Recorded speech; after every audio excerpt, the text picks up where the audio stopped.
Hi friends, welcome to Pushpa's life. இன்றைக்கி இந்த வீடியோவில் சனிக்கிழமை விலாக் தாங்க உங்கள் கூட ஷேர் பண்ணியிருக்கிறேன். இன்றைக்கி பார்த்திங்கன்னா அப்படி ஒரு வெயிலுங்க. வெயிலில் பார்த்திங்கன்னா எந்த ஒரு வேலையுமே செய்கிறதுக்கு மாயில அப்படின்னு தாங்க சொல்ல முடியும். அந்த மாதிரி தான் இன்றைக்கி ஃபுல்லாகவே இருந்தது. காலையில் எழுந்தனையும் கொஞ்சம் ஃப்ரெஷ்ஷாக இருந்தது. ஆனால் போக போக பார்த்திங்கன்னா வெயிலோட தாக்கம் இன்றைக்கி கொஞ்சம் அதிகமாகவே இருந்தது அப்படின்னே சொல்லலாம். இன்றைக்கி 5 மணி அப்படிங்கும்போது எழுந்தாச்சுங்க. எழுந்தோனையும் ஃப்ரெஷ்ஷப் ஆகிட்டு அதுக்கப்புறம் பார்த்திங்கன்னா ரெகுலர் ரொட்டீன் நம்ம வாசல்லாம் கூட்டி விட்டு தெளித்து விட்டுட்டு நம்மளோட வேலையை ஸ்டார்ட் பண்ணியாச்சுங்க. நேற்று பார்த்திங்க அப்படின்னா பக்கத்தில் இருக்கிற ஒரு பொண்ணு தான், அதுவும் நம்மளோட ஃப்ரெண்டு தான். அவங்க அவங்களுக்காக தான் நான் பிரம்ம முகூர்த்த தீபம் ஏற்றினேன் அப்படின்னு கூட சொல்லியிருப்பேன் இல்லைங்களா. அந்த பொண்ணோட வீட்டுக்காருக்கு பர்த்டே அப்படின்னு சொல்லிட்டு அவங்க மருதாணி ஒரு 2-3 நாளாகவே மருதாணி வைக்கணும்னு சொல்லிகிட்டு இருந்தாங்க. அதுக்கப்புறம் நான் காலையில் எழுந்தோனையும் என்னோடய பூஜை வேலைகள், அதுக்கப்புறம் சமையல் வேலைகள், இதெல்லாம் நான் எதுவுமே என்னால் வீடியோ எடுக்க முடியலைங்க. பாப்பா பச்சைப்பயிறு செஞ்சு கொடுமான்னு கேட்டே இருந்தாங்க. அதனால் பச்சைப்பயிறு ரசம், பீர்க்கங்காய் பொரியல் செஞ்சுருந்தேங்க. தம்பிக்கு லீவு அப்படிங்கிறதுனால செல்லை தூக்கிட்டு ஓடிடுறாரு சார். அதனால் அதெல்லாமே வீடியோ எடுக்க முடியல.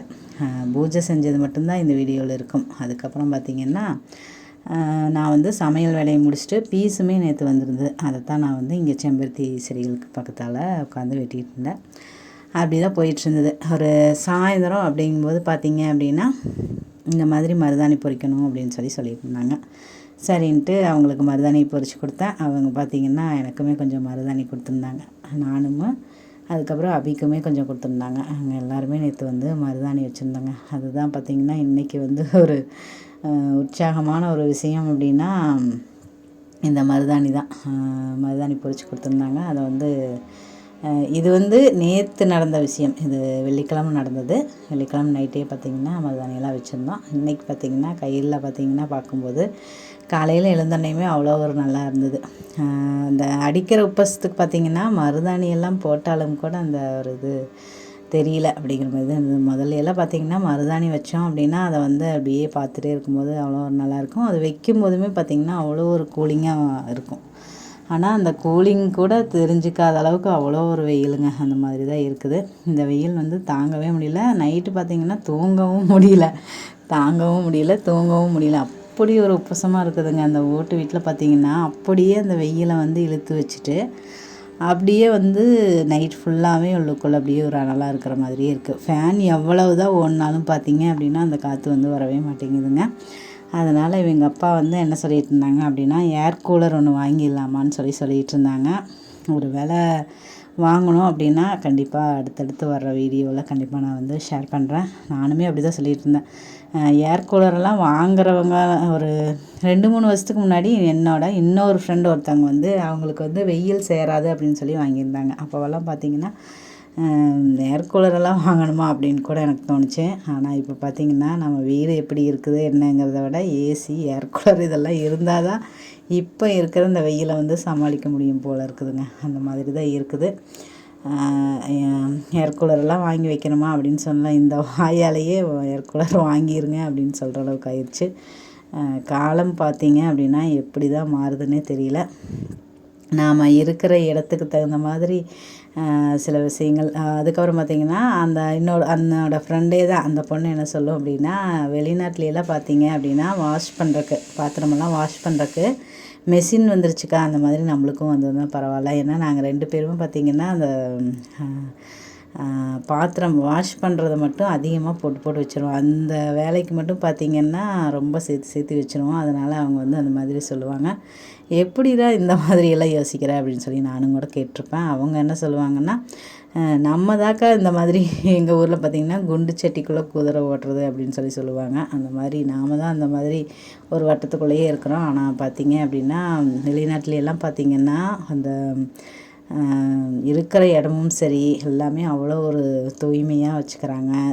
நம்மளுக்கு தேவையான ஒரு விஷயங்கள் எல்லாமே ஈஸியாக செஞ்சுக்கிற மாதிரி நிறைய விஷயங்கள் இருக்குது. இங்கே தான் நாம் பார்த்திங்கன்னா இந்த மாதிரி கஷ்டப்பட்டுருக்கோம். இப்போது பாத்திரம் பார்த்திங்கன்னா இப்போ நான் கிச்சனுக்குள்ளே பார்த்திங்கன்னா அந்த சிங்க் இல்லை, உள்ளுக்குள்ளேயே பாத்திரமெல்லாம் வாஷ் பண்ண முடியாது, வெளியில் எடுத்துகிட்டு தான் பண்ணணும். அதே மாதிரி தான் அவங்க வீட்லேயுமே இருந்தது. அதனால தான் நம்மளுக்கு இது வந்து நம்மளுக்கு ஈஸியாக இல்லைக்கா, நம்ம வந்து எடுத்துகிட்டு போய் செய்கிறதுனாலையே நம்ம வந்து சமையல் செஞ்சோனையும் அங்கே கொண்டு போய் போட்டு வச்சிடுறோம், அதனாலேயே பார்த்திங்கன்னா அதெல்லாம் சேர்ந்துருது அப்படிங்கிற மாதிரி சொல்லுவாங்க.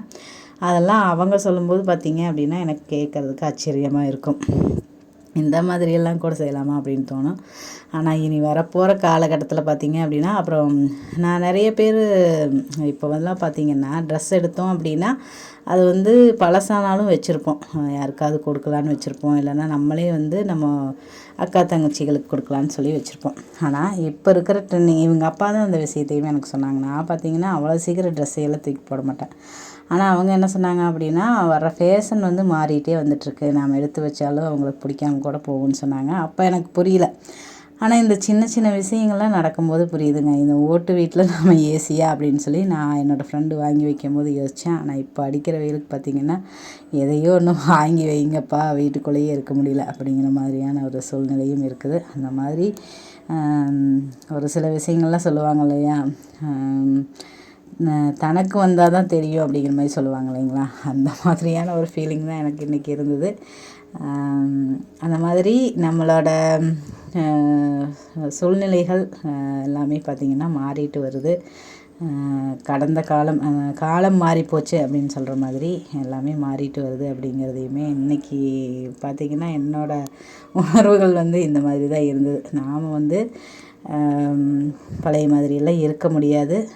ஒரு சில விஷயங்களை நம்ம வந்து மாற்றித்தான் ஆகணும். மாற்றம் ஒன்றே மாறாது அப்படின்னுலாம் சொல்கிறாங்க இல்லைங்களா, அந்த மாதிரி அடிக்கிற வெயிலுக்கு இந்த மாதிரி விஷயங்களை எல்லாம் செய்யணும். நிறைய தண்ணி குடிக்க வேண்டியதும் இருக்குது.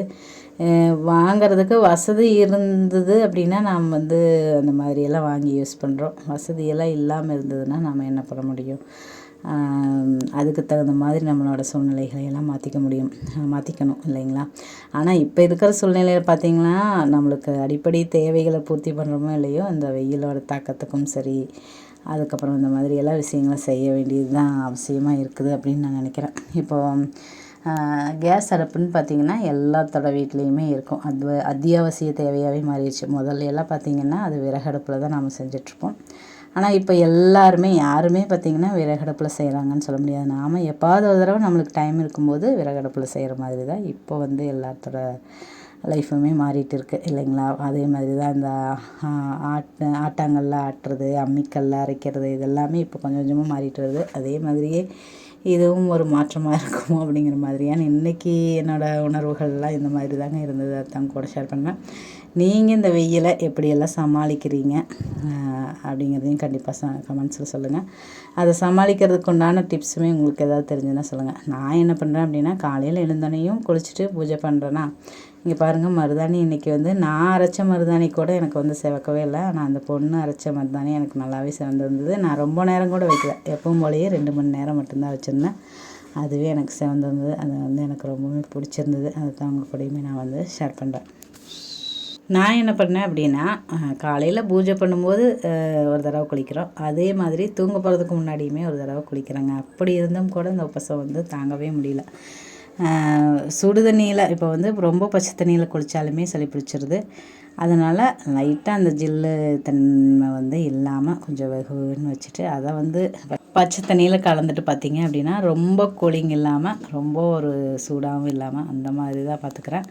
அப்படி இருந்துமே பார்த்திங்க அப்படின்னா தாங்க முடியாத அந்த ஒரு உப்பசமாக தாங்க இருக்குது. அப்புறம் எங்களுக்கு இந்த வெயிலையுமே சளி பிடிச்சிருந்தது. அதனால் சுடு தண்ணி தான் வந்து குடிச்சிட்ருந்தோம்.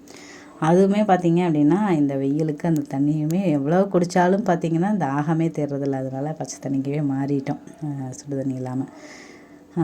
அப்புறம் தண்ணியெல்லாம் குடிச்சிட்டே தான் இருக்கிறோம். அதுக்கப்புறம் பழங்கள் சாப்பிட்லான்னு பழங்கள் சாப்பிட்றோம். அந்த மாதிரி கிடைச்சது எல்லாமே சாப்பிட்டு தான் இருக்கிறோம். ஆனால் இந்த தாக்கத்தை தான் என்ன பண்ணுறது அப்படிங்கிறது தெரியல. நீங்களாம் எப்படி இந்த சம்மரை வந்து சமாளிக்கிறீங்க அப்படிங்கிறதையும் கண்டிப்பாக என் கூட ஷேர் பண்ணுங்கள்.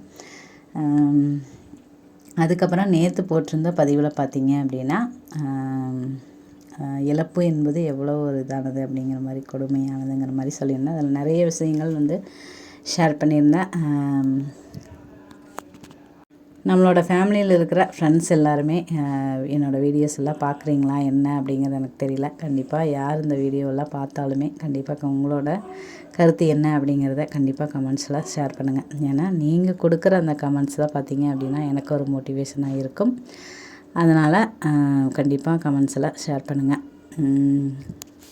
அதுக்கப்புறம் பாப்பாவுக்கும் லீவு, தம்பிக்கும் லீவு அப்படிங்கிறதுனால இந்த வெயிலில் எப்படி சமாளிக்கிறதுன்னு தெரியாமையா இனி என்னன்னு தெரியல. ரொம்பவுமே பார்த்திங்கன்னா ஒரு எப்படி சொல்கிறது, நையின்ட்டு இருக்கிறாங்க அப்படின்னு சொல்லுவாங்க இல்லைங்களா, அந்த மாதிரி எதையோ ஒன்று பேசிக்கிட்டு நம்மளை பிடிச்சி ஒரே டார்ச்செல்லாம் பண்ணிகிட்ருக்குறாங்க. சாப்பாடு வேணும்னு கேட்குறாங்க, அதுக்கப்புறம் வேண்டாங்கிறாங்க. ரச சாப்பாடு வேணுங்கிறாங்க, பச்சைப்பயிறு வேணும்னு கேட்டாங்க, அதுக்கப்புறம் சப்பாத்தி வேணுங்கிறாங்க, அப்புறம் தோசை வேணுங்கிறாங்க. அவங்களுக்கே இனி என்ன பண்ணுறதுன்னு தெரியலையா, இனி என்னன்னு தெரியல. அதுக்கப்புறம் என்ன பண்ணேன்னா, ஒரு குண்டாவில் கொஞ்சம் தண்ணி ஊற்றி வச்சுட்டு ஸ்விம்மிங் ஃபீல்டில் உட்காந்துருக்கிற மாதிரி கொஞ்சம் நேரம் உட்கார வச்சதுக்கப்புறம் தான் பார்த்திங்கன்னா மேடம் கொஞ்சம் துருன்னு நல்லா இருந்தாங்க. இந்த வெயிலோட தாக்கத்துக்கு அவங்களுக்குமே என்ன பண்ணுறதுன்னு தெரியல. எனக்கு என்னமோ போகிற போக்கையெல்லாம் பார்த்திங்க அப்படின்னா எல்லோரும் இந்த மாதிரியெல்லாம் வெயில் தாங்க முடியாமல் என்ன பண்ண போகிறாங்க. நிறைய இங்கே பக்கத்தில் இருக்கிற நம்மளோட வயசானவங்க பாட்டியம்மா எல்லாருமே என்ன சொல்கிறாங்கன்னா, ரொம்பவுமே வெயிலோட தாக்கம் அதிகமாக தான் இருக்குது அப்படின்னு தான் சொல்கிறாங்க. நாங்களுமே எப்படி இதை வந்து சமாளிக்கிறோம் அப்படிங்கிறத கண்டிப்பாக உங்கள் கூட ஷேர் பண்ணிகிட்டே இருக்கிறோம். உங்களுக்கு தெரிஞ்ச விஷயங்களையுமே கண்டிப்பாக என் கூட ஷேர் பண்ணிக்கோங்க. இன்றைக்கி வந்து எனக்கு இந்த விஷயம்தான் ரொம்ப பெருசாக தோணிகிட்டே இருந்தது. ஒரு நம்ம காலையில் எழுந்திரிச்சு ஃப்ரெஷ்அப் ஆகிட்டு இந்த பூஜை வேலைகள் நம்மளோட வேலைகள் எல்லாம் முடிச்சிட்டோம் அப்படின்னாவே மனசுக்கு ஒரு நல்லா இருக்கும். ஆனால் பார்த்திங்கன்னா என்னன்னே தெரில, ஒரு சோம்பலாக இருக்கிற மாதிரியான ஒரு ஃபீலிங், ஒரு மந்தமாக இருக்கிற மாதிரியே இருக்குது. ஏதோ ஒரு முடியாத மாதிரி, உடம்புக்கு முடியாத மாதிரியே இருந்தது. அது எல்லாம் என்னன்னு பார்க்கும்போது ஒரு வேளை அந்த வெயிலோட தாக்கமாக தான் இருக்குமோ அப்படிங்கிற மாதிரி இருந்தது. நம்மளுக்கே எப்படின்னா வயசானவங்களையெல்லாம் என்ன சொல்கிறதுன்னு தெரியல, அப்படி தான் இருக்குது. அதுக்கப்புறம் பார்த்திங்களா, இதையெல்லாம் தாண்டி இன்றைக்குமே என்னோடய அஃபர்மேஷன்ஸ் மந்திரங்கள் எல்லாருமே இந்த உலகத்தில் பிறந்த ஒவ்வொரு உயிருக்கும் அந்தந்த உயிருக்கு என்ன நல்லது நடக்கணுமோ அது நடக்கணும் அப்படின்னு மனமார இறைவன்கிட்ட வேண்டிட்டு அதுக்கப்புறம் பார்த்திங்கன்னா என்னோடய பிரார்த்தனைகளையும் என்னோடய மந்திரங்கள் எல்லாமே முடிச்சிட்டேங்க வெற்றிகரமாக. அதுக்கப்புறம் வீடியோவுமே பார்த்திங்க அப்படின்னா அவ்வளோவா எடுக்கவே இல்லைங்க. எனக்கு எடுக்கணுன்னே தோணலை. அந்த மாதிரி தான் கொஞ்சம் தான் எடுத்திருந்தேன். அதை தான் வந்து ஷேர் பண்ணியிருக்கிறேன்.